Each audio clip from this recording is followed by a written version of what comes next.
Identity firm 1kosmos is on a roll. I'm Joel McConvey. Today on the Biometric Update Podcast, I hand the reins to BU's managing editor, Burt, for a chat with Hemen Vimadalal, CEO of 1kosmos, and Ernie managing director at Forgepoint Capital, which led the IDV company's recent $57 million Series B credit and equity funding round. Hi, Burt from Biometric Update here with Hemen Vimadalal, founder and CEO of 1kosmos, fresh off their major Series B funding round just announced. And we also have with us Ernie, managing director of Forgepoint Capital, not just an existing investor, but also lead on the latest round. Thank you very much for joining me today, gentlemen. Thank you. Thank you, Chris, for having us here. Yeah, so I want to start off just by asking about the moments leading up to this big funding round. Obviously, with the participation of existing investors, prominently including Forgepoint Capital, there were some existing relationships there that you were working with. So, Hemen, how did you decide on the timing for this funding round? Thank you, Chris. A lot of people have actually asked me this question, and and Ernie knows this. We come from a extremely bootstrapped kind of mentality of growing a business. We've done this several times before and done it in a very frugal way, not a cheap way, but a very frugal way, and gotten great outcomes for our shareholders. That's the biggest thing that I kind of measure my success upon is how can I make my shareholders, my employees happy, right? At the end of the day, financially, of course, the journey is always going to be important. But, over the last 4.5 years, it's been 2 years of a lot of adversity, right? And it was not easy in the first couple of years because we were really educating the market on a completely different architecture of identity that people were used to. And during that time, lots of events had happened with regards to cyber breaches, fraud, organizations compromise, ransomware attacks, right? So the cybersecurity breaches were at its peak.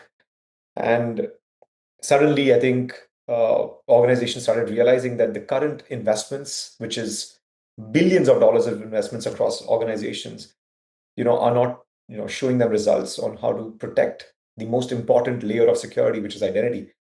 And they started realizing that the architecture we were kind of building our foundation upon makes sense, right? So the last 2 years, after the first 2 years of adversity, were honestly kind of groundbreaking for us. We've tripled our organization in terms of ARR over the last 2 years, year over year. We plan to double this year. And we had to take a pause and say, where do we go from here, right? And the simple answer was, look, there's a big opportunity ahead of us. Customers are loving what they are seeing. We have 75 million users on our platform. We do 1 billion authentications on our platform. We need to get to the market faster. The audience that we are selling to need and want our platform, right? So it turned from a push solution, which was we are pushing organizations to look at us, to becoming a pull solution, which is organizations need us now. And that's when the turning point happened. And that's when the call to, my friend here, Ernie, and Alberto from Forgepoint, who are probably the best cybersecurity investors a startup can ever have, right? And so this absolutely wouldn't have been possible without their partnership and friendship through this journey. And they said, yeah, let's go and kind of raise a sizable amount, and get to the market faster. That was a turning point for the organization where organizations started pulling our solution towards them versus us pushing our solution to them. It sounds like the conversations, the initial conversations that you would be having with clients it sounds like you're describing a change in those conversations over the past, recent, months, year. something like that. They're coming to you maybe a little bit better prepared, a little bit better, more informed, a little bit more receptive to your architecture. Is that fair to say? Oh, there's just no question about it. I mean, the same conversations, where, we had amazing conversations in the first 2 years of the business, but they never resulted in any actionable outcomes. Suddenly, the same folks, who were not responding to us are now not just responding, but advising us on the path forward, right? Which is a big deal. It's a change of kind of posture now, right? Hmm. And so not just the customers, but the analysts, right? So think about Gartner, think about Cole, think about Forrester. You know, they have seen our architecture over the last 4.5, 5 years. And now we are the number one vendor because of that architectural differentiator, right? Ernie and Alberta from Forgepoint saw this differentiation in 2021, 2022, and said, we get this. We understand it. They are cybersecurity guys.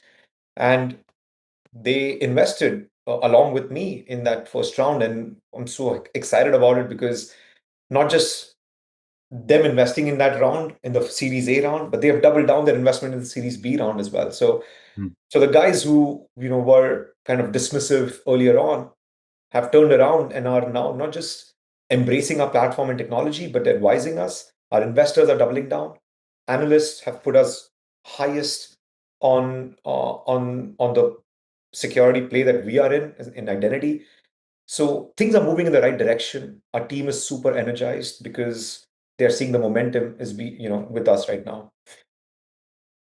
Great. And if I could turn that around to you, Ernie, Hemen's talking about both the company's readiness and the market's readiness there. And I wonder from your perspective, as someone who was already had a relationship with Hemen and with 1kosmos, and therefore is kind of watching both the company itself and the market more broadly. How do you see those two factors coming together and contributing to the timing of an investment round like this? Yeah, I think Hemen articulated it pretty well. From the investor standpoint, we had conviction early on when we knew they had built an amazing platform, but to Hemen's point, there needed to be some education in the market. Mhm. And when we look at it, you have product market fit, then you start getting some early customers, but you need to see repeatability. Okay, great. You landed one or two big customers this quarter, even this year, but can you repeat that and ultimately scale that? And last year was a pivotal year for the company. They tripled their ARR, Mhm. and they landed some amazing, very sophisticated accounts that finally saw the vision. And to me and to the rest of the investors, we said, hey, there's repeatability here. Now it's time to put some fuel on the fire, if you will, and do a fundraise and accelerate the growth because they're addressing a lot of things that affect companies, whether it's weak authentication methods, complex user experience, Mhm. identity fraud and verification. The list goes on, and they've built an amazing platform to do that. So I think it was the culmination of all those things that said, now's the time to step on the gas, if you will. The opportunity to scale is knocking, and you can build that increased ARR into a broader market reach and so on. That part of the vision I think is pretty clear. So Hemen, I wanted to ask about the nature of the investment, and this is one of a few sort of not necessarily obvious, but a little bit of unusual characteristics, it seems, about this round. Um, and so it's a big overall number, and I guess the majority of that number is equities, an equity fundraise, right? But then there's also a debt piece to this as well. And um, so, more typically, I would say in this space, if not in general, we see kind of a one or the other kind of approach, and sometimes we see a mix. But to see the big number with this kind of mix is pretty noteworthy. So, Hemen, how did you kind of conceive of that balance, or think about the kind of funding that would best help 1kosmos take that next step? Yeah, like I said, previously, right, we are very thorough when it comes to fundraising. We do that at the right place, the right time, and with the right people, right? So, Mhm. I think from my perspective, the first question before even we asked our existing investors was to my team members, right? And I said, look, team, we are having a run here, right? Um, and I think we've proven the ability to scale, be resilient in an environment that needs a technology platform. What do you guys think of stepping on the gas, like Ernie said? And I got a resounding yes from all of my co-founders, my team members, etc. And the second point was, can we double down our own investments into this round? Mhm. And now that as a founder in a Series B, at this high valuation, is unheard of, right? You would not hear employees putting in their own personal capital in a Series B round. And they did that because they believe in the vision and the mission we've set. So that was my first kind of test for the team, right? I would say, and I kind of they passed the test, I passed that test. Then we went to existing investors. We said, look, we are thinking about going to uh, kind of get to a limited set of market people, not to open it up to everyone, right? To limited set of market people. What do you guys think? Do you guys want to join the journey again? On the next round? And not a single investor said no, right? So, I mean, look, when you have that support from your team members, your co-founders, and your existing investors, and then you, as an investor, myself, I'm talking about, you put your own personal capital to work into this round, Mhm. then you've got all the support and the confidence to get to the market.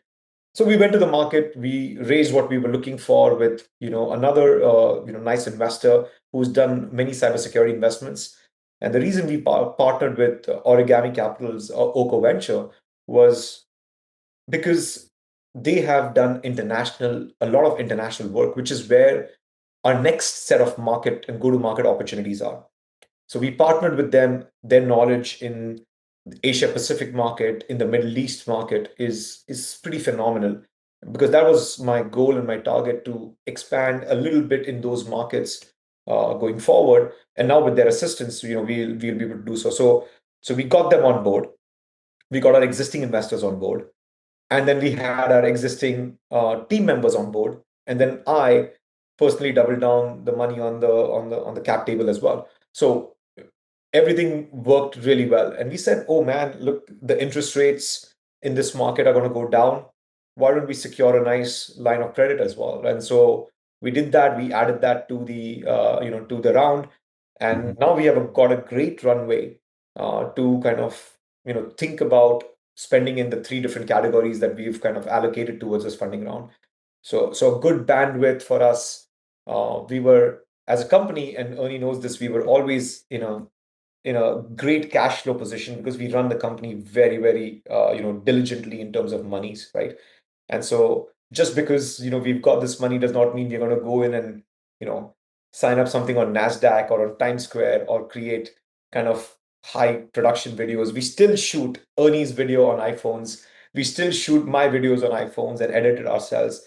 And so that mentality for me of bootstrapping with the money that you raise as your own money from investors has always been there ingrained in me. So that's how we're going to be using the money frugally, and that's how we're going to be growing, because we have a very clear line of sight into the next chapter. Yeah.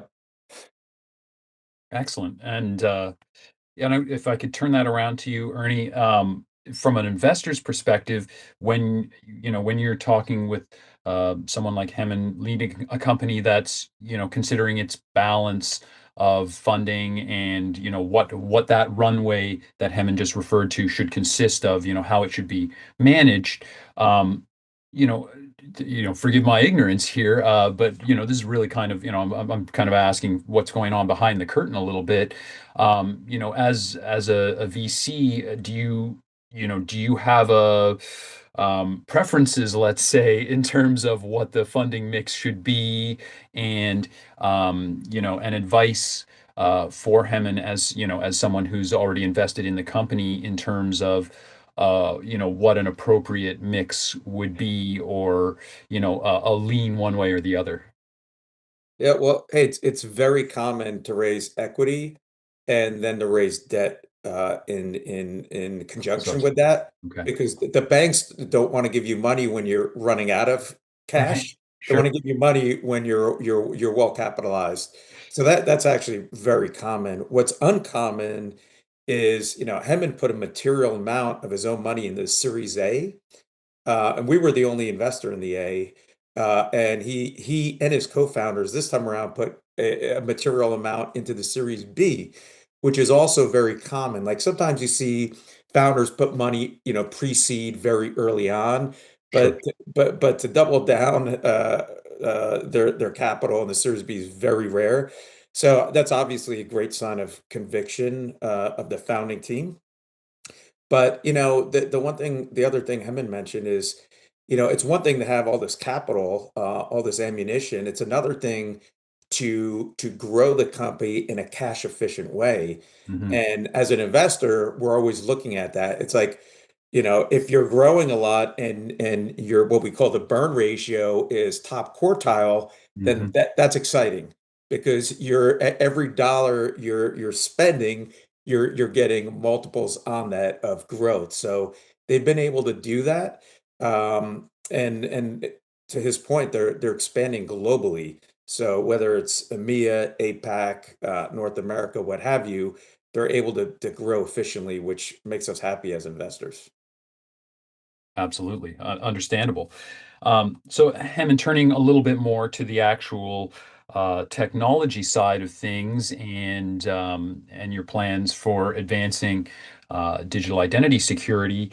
There's a mention within the announcement that you're planning on expanding your engineering team.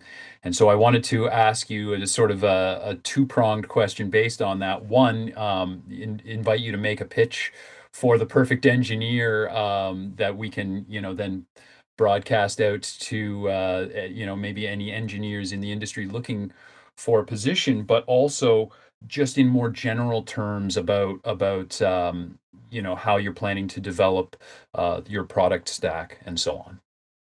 Yeah, there were two exciting things that happened, and this was not planned. This was complete coincidence, right? One was the CyberArk acquisition with Palo Alto, right? It's Hmm. $25 billion Hmm. acquisition, second largest security acquisition that has ever happened. What does it mean, Chris? It means that identity is the forefront of any security vendor now, right? So Palo Alto buying CyberArk from an identity standpoint, it has never done that, by the way. It has never ever done an identity acquisition. So this is a big identity acquisition, right? Hmm. And it they have seen that a security budget is, if you look at the overall security budget, 50% of the security budget is allocated towards identity. So they were not addressing that 50% budget from a CISO standpoint ever, right? So that was one announcement. The second announcement was our the one of the most spoken about person on the internet today, Sam Altman, coming out and saying, "Listen, the only scary the scariest thing for him is imposters and fraudsters Hmm. in the world of AI, right?" Hmm. And so that was complete coincidence. Now, that statement is a big statement, right? Because today, Chris, within 2 minutes, I can look like you and I can sound like you. And Sure. trust me, I can do that, right? So, uh, imagine we are fighting that fraud from a market standpoint going forward. It's no longer about the legacy fraud. That is business as usual. We need to solve for that, which is being done today by us. But from an engineering standpoint, if we are not solving that fraud, it's going to Mhm. be 10x the problem statement. Then we're going to be an obsolete platform and technology. So the reason why we're going to be investing in R&D in engineering heavily is because we want to continue to innovate on a differentiated architecture that we've built in a privacy preserving way, in a way that people can trust a platform. And so today, people's trust has been completely eroded with centralized architectures, with privacy issues, bias issues, and we as a platform are designed to solve for that. And we are solving that for very large organizations right now. Forget Fortune 50, we are solving that for Fortune 10 organizations. And so for us to double down on engineering is a sign for us to continue to innovate, because the technology space moves much faster than you think today. And so we have to stay ahead of the curve like the way we have in the last 4 years. So to the engineer, that I'm pitching to right now, if you want to work for Sam Altman's nightmare, come join us.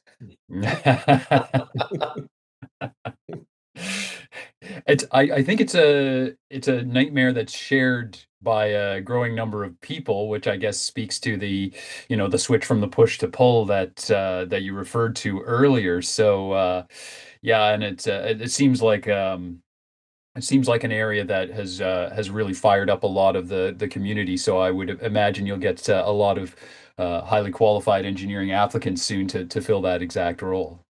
Yeah, absolutely. We are being flooded. And I was telling, we had our Chris, we had a board meeting yesterday with Ernie and the team, and I was saying, man, in the last 12 months, I've never seen this kind of quality people applying at 1kosmos right now, right? And Mhm. it's always very good to see when you have got when you are surrounded by yourself with A+ players, but new A+ players are wanting to come in and join the team. It's always very, very comforting to see that. And we are seeing very good talent today in the market, that wants to kind of join this team and wants to be a part of this journey. And culture is a big deal for us. People, I've created about 5,000 security jobs over the last 20 years. And so every one of them will say, culture is one of the biggest things. So, the teams are, not just have great working environment, but a great fun environment, actually. Yeah. Great. And I mean, we've talked a little bit about the sort of threat and risk side of the market, but at the same time, credentials are changing, right? And the way that those credentials are managed is changing. And so, I mean, we could have an entirely separate podcast specifically about this, I'm sure. But just as a quick flyby, how do you see the change in credentials and credential management, whether that's reusable identities served from wallets or other changes in IAM? How do you see those changes converging with or addressing that altered threat landscape that we were just talking about? You know, Ernie and Series A round asked me, can you please help me summarize your technology and platform in one line or one sentence, right? And man, I couldn't. I just couldn't. And it was Yeah, so tough because we were I've doing asked. like so many things. But then we just boiled it down to, with his help, by the way, with Ernie's help, we boiled it down to a very simple thing, right? Chris, do you like your credentials and your passwords today? And the answer is 10 out of 10 times, the answer is no, right? Right. And so, Especially all of them. Yeah. all of us, right? And today, I honestly, my wife, just says, "What good are you? What good are you? You've not solved my password problem." So I'm like, oh man, I'm still working on it. But but I'll tell you what. I'll tell you simply put, right? Everything that has happened in the world of identifying yourself on the internet, right, is, think about it, that is as 60 years of waste. We need to redesign that. We need to redo that. And so credentials are not just changing, Chris. Credentials are going to be completely new now. It's on a new architecture. Because if we follow the old architecture with the current credentialing way of doing things, everything's going to break apart. And that's why Sam Altman calls it out as one of the biggest issues in the new world of AI, right? We have solved that problem. We have solved that problem. We have not used band-aids on top of the problem. Mm. Current credentials, the way they handled, are cancers in the internet. They are cancers. They keep growing and they keep kind of spreading themselves out. A lot of vendors have not fought that battle of cancer. They've added all sorts of layers of pastes and kind of band-aids on top of it, but they've not solved the cancer. The first 2 years of our company were adverse because we were trying to solve for that cancer. People did not get it. And now the reason why people get it is because we've solved for that cancer. We've removed credentials the way they were done and the way they were being done today out of the system. And the new way of credentialing is out there. Reusable identity, digital identity wallets are going to be ubiquitous.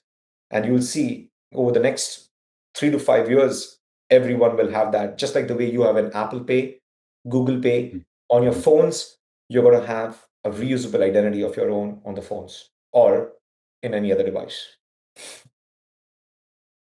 Well, hope so. That would certainly be better than what we're dealing with today. But Ernie, that sort of raises a question that or a complicating factor. I would think for somebody who's investing in this kind of space, because what Hemen is describing is kind of a sea change, right? It implies kind of first mover risk and all kinds of challenge in terms of seeing which of X number of brilliant ideas actually can go beyond potential to to saving clients money and therefore drawing repeat business and that ARR that we were talking about earlier. So yeah, Ernie, from an investor perspective, how do you kind of approach this this challenge where it is I guess investing in a market as it's being disrupted or something like that?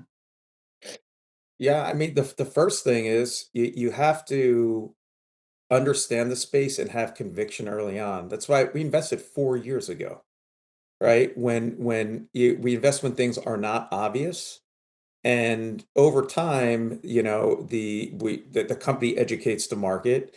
The competitors do too as well. But the pain of whether it's the workforce of an enterprise, it's the customers or the citizens, you and I, whether it's in the US or Canada, feeling that pain. And over time, through education and the pain level going up, things start actually happening. And that's why one of the reasons we hit an inflection point last year. So, but it's easy to invest when things are obvious. It's Mhm. harder to invest and be able to look around the corner and say, this is where we need to kind of skate to the puck, but the puck's behind a wall. We can't even see it right now, but we kind of know where it is. And we knew from the beginning when Hemen and the team built the platform, they were focused on, hey, how do we make this frictionless? That's key. How do we maximize for privacy and compliance? How do we rapidly deploy this in complex organizations? We had a discussion about that yesterday at the board meeting. And then, how do you handle through biometrics and other things, spoofing and where the market's going with, deep fake Mhm. video, audio, etc. And then lastly, on the government side, how do you leverage or how do you bake in, like NIST 863-3, Mhm. 502, all that type of stuff. So GDPR, so that you can do this within the government and globally. So again, it wasn't obvious 4 years ago. It's becoming obvious now, but that's why we invest early stage because we understand the space. Plus, you have someone like Hemen that's a repeat founder in identity who's got an Mhm. unfair advantage because he's spent his adult life doing this. Yeah, and interesting as you raise those standards and regulations, and we think back 4 years ago, right? They were all new or about to be changed, kind of thing, or kind of reaching operationalization in a way that I guess gives you some yardsticks that you can use to measure progress and I guess tells us a little bit about why your company's doubled down on 1kosmos, right? Exactly. Yep. Great. Well, I don't want to take up too much more of your time, but I do want to ask each of you um, if you have a few minutes to convey a message, not necessarily to relying parties, although it may be in the mix a little bit, but to the identity community that makes up our readership and our listenership at Biometric Update. What do they need to know or keep in mind about this big fundraise announcement from 1kosmos? Hemen, do you want to start us off with that? No, yeah, absolutely. Because I think, look, if you are in the identity space and you are an identity vendor, this is the best time to be in that space. And there are several reasons behind it. Identity has become one of the biggest opportunities, at the same time, one of the biggest challenges for any in-person and digital communication. So we're talking about, you know, millions and billions of, identities that are floating around today. And tomorrow we will be talking about AI agents and non-human identity. Those are going to be bigger of issues, right? So if you're in the identity space and if you are building a product, right, you got to start thinking about scale and resiliency than just features on the product set. Because I think as an identity vendor, you can, with the world of AI now, you can create features very, very quickly. But scale and resiliency are very important to address large scale problems. And that's what we have worked on and we've designed that. So it's a great time to be there. It's a great opportunity and a great, learning curve for all of us because things have changed and moved, from what we used to do 5 years back. Yeah, absolutely. Yeah, and so Ernie, do you see that similarly in terms of a golden age for opportunity and identity? I do. When you think about it, and I'm not nearly as technical or knowledgeable as Hemen, but the way I think about it is me as an employee, my identity matters. Me as a citizen, my identity matters. Mhm. And that's for all of us. So we're in this world that's getting more and more complex. And to Hemen's point, now when you think of we've always had, service accounts and things like that, and non-human identities, but now with agents, the problem is just getting more and more complex. So for me, it affects every single human on the planet. It's rare because, some cyber, tools and offerings, they only affect certain people. Identity Mhm. affects everyone, whether you're in the office or you're not. So it's a ubiquitous global problem, and that's probably why they named the company 1kosmos, because Yeah. it really, really does affect every single human on the planet. Great. Yeah, absolutely. It's I couldn't agree more. I mean, that's why why we do what we do on our side, telling the stories of companies like 1kosmos, during this time of exciting growth and and thorny challenges, I guess, right? So, any last words, Hemen? No, Chris, thank you. Thank you so much for having us here. And, I'm a big fan of Biometric Update. I get the world news of biometrics, through you guys. So keep doing what you guys are doing really well. And yeah, and just one kind of shout out to Ernie and the Forgepoint team. If you are building and starting out a company, you got to reach out to Forgepoint. They are one of the best investors. They are just not about, digging on the numbers all the time. They help you think through things and truly partner with you as co-founders earlier on in the journey. So I'm grateful for having them on not just our cap table, but just having them as co-founders on this journey. Yeah. Thank you. Mm. Great. Well, thank you very much, Ernie Bio from Forgepoint Capital, and thank you very much, Hemen Vimadalal from 1kosmos. It has been a super interesting conversation. I think we've hit if not all, very close to all of the hot topics that have been coming up, on our site. So it's been very interesting, and thank you very much. You'll find 1kosmos online at 1kosmos.com. And for more interviews with the best in the biometrics and digital identity sector, visit www.biometricupdate.com.